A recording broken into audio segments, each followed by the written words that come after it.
yengre ko view je haidi hana live lakani ju mayam khangam roi ba haidi ai nungni ni humni je blog thagat pa karangam dre karamte yok dre bungo live se karamte yok dre no one is coming na ha isanu pa yore live to ji mim de yok de isanu pa kada oh like nang la bunga ha ate di yok ti ji de zero थोड़ा दी oh Wilson ama yore ma'am आई ओ मी 7 को ma'am नुंगाई री ना खली को मैम जिदा चनु पाले से चनु पाई मसम जे थाव तैमन दे बदगी को मा सबु ले चारे हाय हरीश कुमान को विल्सन लोइतोंग बम आई नोंनिनी हुमनी ममांग जे ब्लॉग चांग नायना थाकरपा ngamdre को आई थबक खरा सिनबना अदुबो हयेंदगी अमुक डेली ब्लॉग अमुक लाने पको सुम नुंती की सुम तोबदो मैम नुजु खरा दुम बोरिंग चुरमगदरा सुम खन भाई तारे को big fan of thank you थोय थोय बबिना हेक्रुजम हाय आई मैम की के उबंगमद्रे ओ ओरे असीस को अदगी थोय थोय को बबिना अदुम मिनिमंगा तारा दुम वरिस सासी मैम हंगबिनिंग लेरगदी दुम माइदि खंगनिंग लेरगदी दुम हंगबिरो आई दुम सी क्यूएनी के ता दुम तौसेबको आई ngasi ju blog thagatte adunne broker su o thuibi hoji yumda leiti ma mabu hoida nate ai nau pi gi ne moi machi gi angang gi keno birthday ma sakhi bako sakchare inam ma mathakta leising charam du male chak to kakhal khibne message ang udabai tare aina haitabu na kin oh sila sasia ndala wai oh la to thank you randoni live set bai tare live message ta hi to seludna hi nang hangami ne nang ha mui ti kanam tu uru he akoi gatani udu je side mi mem side me je sai side mi sai di thank you abungo side leiri ma kana game sanari ko ma mathau ti chin ga nei jano ba okay te oh assist mk blog dada bangladesh te ni okay ai khangum to he di khangum means sum hai di keno torok podo comment nung sum pibiro pakanda ko ai thengna ba yaugi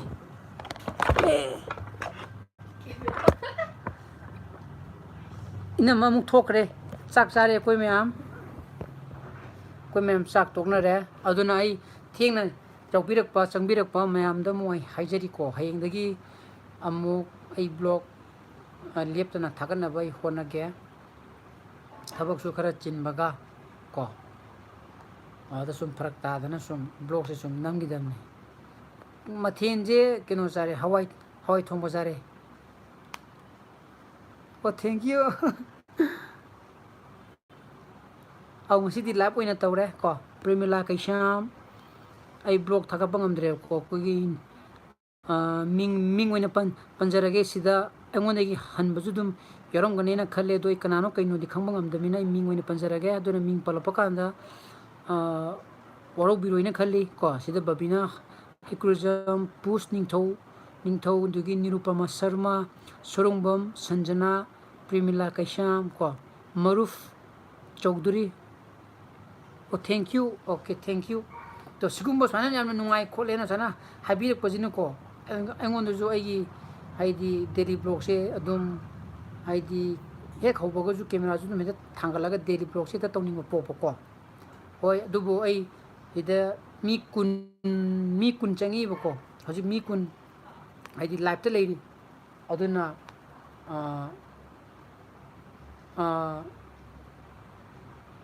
aduna sida aina hojike no ina keno mo hage toroba au aigi life story ko life story hagadra aigi life ki journey jida mayam bu aidi saruk yabibi da makta mayam bu ina jo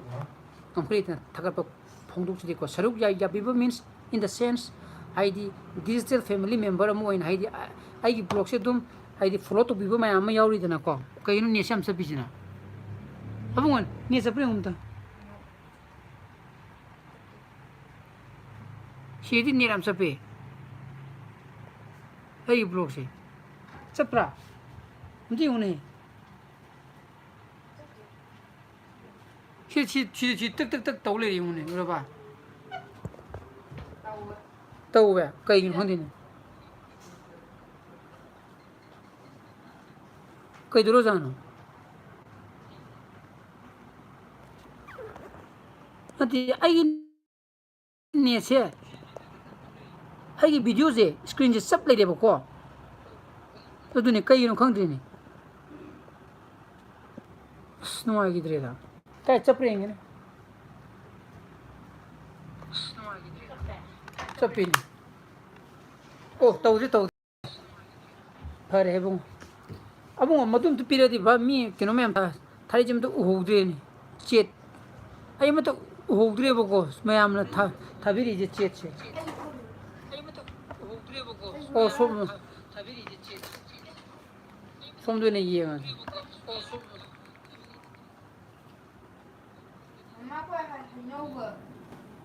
तो सीधे थारी जे जोई Prakash Sharma hello bro को अदगी Victor Aribam रेनी सलाम को अदगी दिबिन मैंग loan जी इचानो पानी है रंधोनी थिया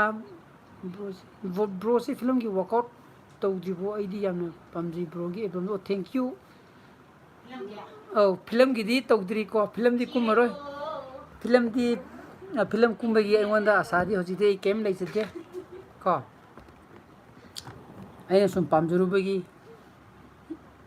inau pagi isege orbidu sum kumbai wane bako nirupama sama brogi blog se yemba yam ngai thank you ko mayam ju swan lu comment pibi puju mayam yawe duna thank you ko duna ine ngasai haijabudo ai digitally ko ai live story hagadra gi jida mayam saruk jabi da mukta thank you haijari ai bunungti gi follow to birakpa ai blog ju follow to birakpa kambun di yam adum ai gide kari thoki kaidori habdu mu khangbang ngam gani na khalle ba ko ado ne se mu sab khren to ije ai phone ju wifi na samira samdira gamin tadri sound ju tari ba khangre ai phone ju wifi na samira samdira gamin oh vocal di yari ba sound di yari ju ne che chapin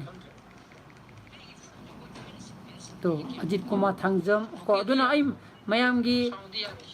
id sida live chat to biro ko ai nungsire ko subscriber mayam ko id ming aina pan gi da ba yaur ga ju paro biro ina khalle ai je sang matang type to sla pudu da ai kino to bo yawe ba ko id uhugda ba ko to ngasai gi rushel ga hari je o yare mo अदु mini Nepal मु सुगरे mini 10 मु कई मु लेरगदी दुमई दुम लोगा तो टोकथोकर के दुना थेंग संबिर पकंबु मयाम हाय लुवांग निंगथौ मैसनाम को शेख सैदी फातिमा ब्रो हाय अदुना हयेंग देगी दुम टेली ब्लॉग लानी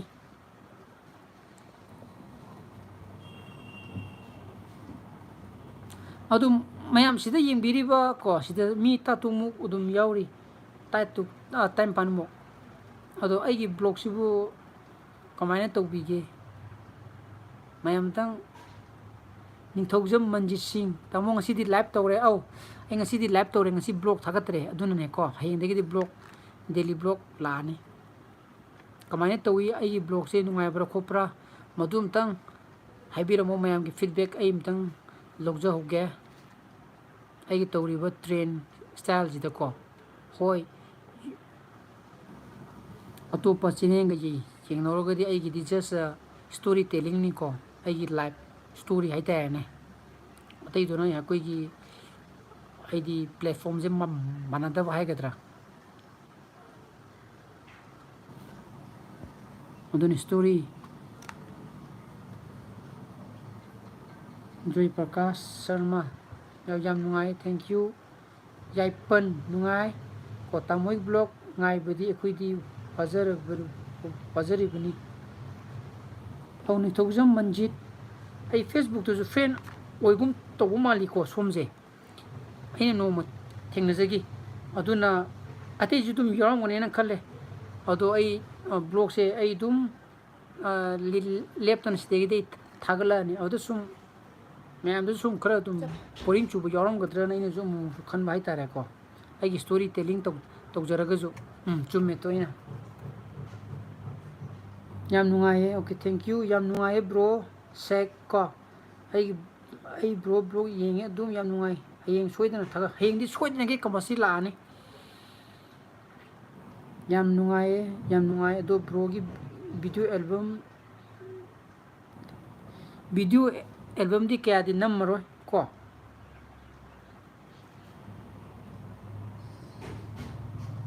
Udhna ngasi gi blog nam gi bodo ai hore nungdang atheng badani khangde hayeng ayuk tani khangde edit toraga hayeng gi thagalak to ne ko khara ma dum comment pipir po yawe ai si gi tanja ji lora gai chengdo hoge habidi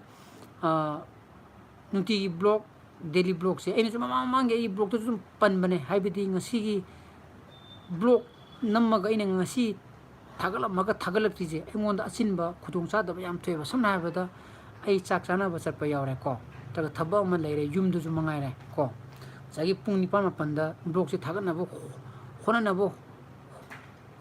होनरपा कांदा एंगोंदा याम वाना थोयबा को पुंग निपानदा थागके हायगा दे पुंग सेंगनाइदे पुंग तरुक ति blog लोशनदबा देबा तरुक मखाइदे blog लोशनदबा यादेबा ओदि Matang मु editing मतमा अदगी net internet हाइदी upload तोबगी मतमा पीदबा यादे अदुना इमोंदु जम वाथो पाइतार अदगी चाक चाना चलगा जु हलपद थेंब यावी मदम एडिटिंग थादबा ngमदबा यावरी को ngमनबो होनबो एंगोन वाना थो पाइतार दु नोम खितंग चोंदरगा तौरगा दे एंगोंदु जु खरा कोमबा अदुगिनी मयाम परो बिरोइनि खल्ली हवाई थोंगे ngasi gidi so sasinang ulo ye laune he tu blog si chappe ko si thola ni ma sidene wangango ugi muidi uroye to wangango sida hello ma'am hoi thabak theng halak paina imung gi thabak se hosita tawdangai ne wai am tai sing am chai phi amuk su losan bagi inamo ule ko comment piro haji kai kari no ai gyan ta dre ibo cho hobby jam au ai jonoston dene ina waza oijari do ibo cho hobby jam ina ma nungsi bigari hello nungsi bau sek Saida Fatima ko minute tram de sujengre ai tranga de logota ai lift tawrage boko thokrage sappadang tawi chappe kare gino khangde sound ye ba to sound ye boko ma'am sound ye do ni na keno chappe yare o yare sumu yare yaman yare aduna mayam hayeng blog aibira mo puni panda compulsory blog lakjagani ko daily blog au yam chappe kari no khangre sije aigi net connectivity son manara kaino chappe amusumu hojikti mu phare boko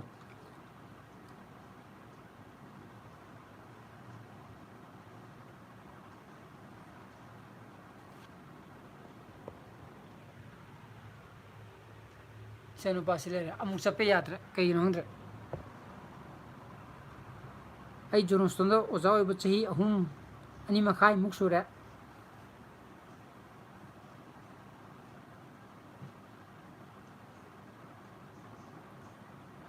aina di comment pibu yaroye aduna ne sididi comment para o hai bam dong male mai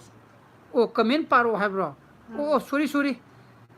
ai soina type tor bu ji phaying turing pai ba ko comment par o ha ba karam comment oi ai na pa du ji ai gyan ta dre ne amta habiro comment par o hai bani bro hai di ko sex saida fatimana ado karam comment oi gyan ta dre abungo sileri laune bungo come here silete ma amta di phase di tholu de nam go ha amta tholu de ram de de silete masam di thau tai de bagi bor ma chiti di nimita masam ka ne na haying di mapong no mi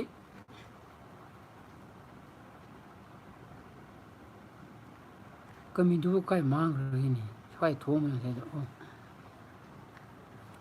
haying di kapasi thagala ni haying di daily blog amuk la ane ba ko ai marakta ngam gidre dadagi ichanupa do masak jam phajaiye okay thank you ma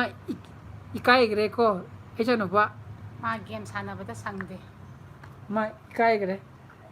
अंत लाओ है हम तो लाओ है दीदी चप्पे ने अंत ले पुला लाओ चप्पे ने ले पुला उसका चप्पे चप खरे आगे अखोई कागत लेबा बब थोड़ा कनो है भाई ai na la sila te so som da la bunga na som da ya ta se de au net chape ai je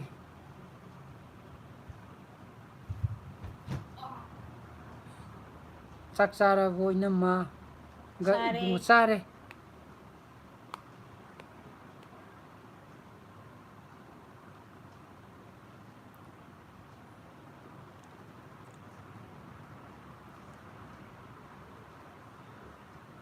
slow motion दो ओइना चत्तना लेरे हैबा औ नेट से याद दना को स्लो मोशन दो ओंथोकरे दनी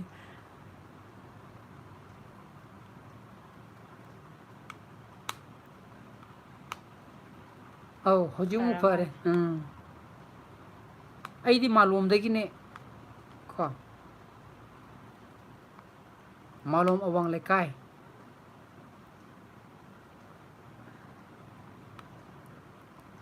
स्मी टाइम पान योगरे ai mini kunde de compulsory ai thokra ke ko mayam haying di compulsory haying de di pung ni pan da compulsory sungju hitana daily blog la ni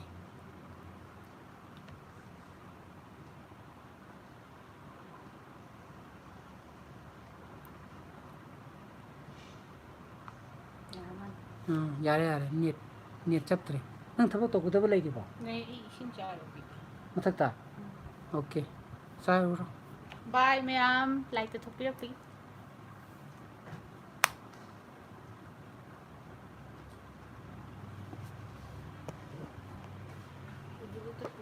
haji bukcha bi ke doru sana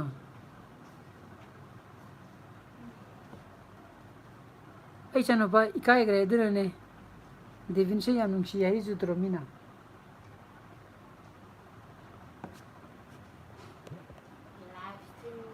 Hawaii chai ngasi di ko Hawaii ne adagi thangjing murok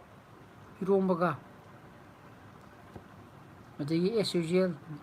kangu sorry yurum angobuga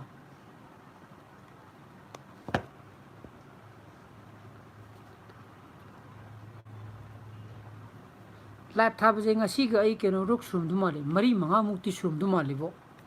khangdini live se manga turuk sur bu jala khangde live se kana live thara bu tu thole tu e janu ba saw bu lo mi se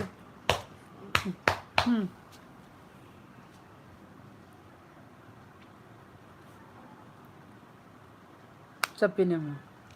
जब लग तो फिर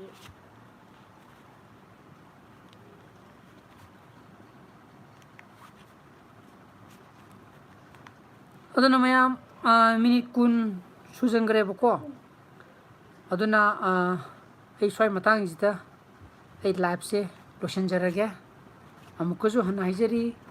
ꯊꯦꯡꯅ ꯆꯪꯕꯤꯔꯛꯄ ꯌꯥꯎꯕꯤꯔꯒꯗꯤ ꯍꯌꯦꯡ ꯁꯨꯡꯁꯣꯏ ꯁꯣꯏꯗꯅ ꯄꯨꯡ 9ꯗ daily block ꯉꯥꯏꯕꯤꯔꯝꯃꯣ ꯁꯨꯡꯁꯣꯏ ꯁꯣꯏꯗꯅ ꯊꯥꯔꯛꯀꯅꯤꯀꯣ ꯑꯗꯨꯒ ꯑꯩꯈꯣꯏ ꯊꯣꯏꯕꯤꯗꯤ ꯃꯥ ꯀ꯭ꯋꯥꯀꯩꯊꯦꯜꯗ ꯆꯥꯛ ꯕꯔꯊꯗꯦ ꯑꯃ ꯆꯠꯈꯤꯕ ꯑꯗꯨꯅ ꯌꯨꯝꯗ ꯂꯩꯇꯤꯌꯦ ꯑꯗꯨꯒ ꯍꯣꯏ ꯐꯇꯤꯃꯥ ꯑꯩ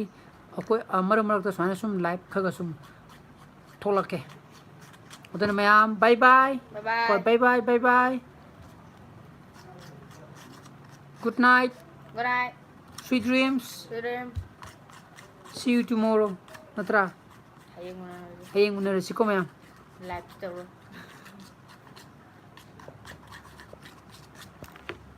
Bye bye. Mama dia.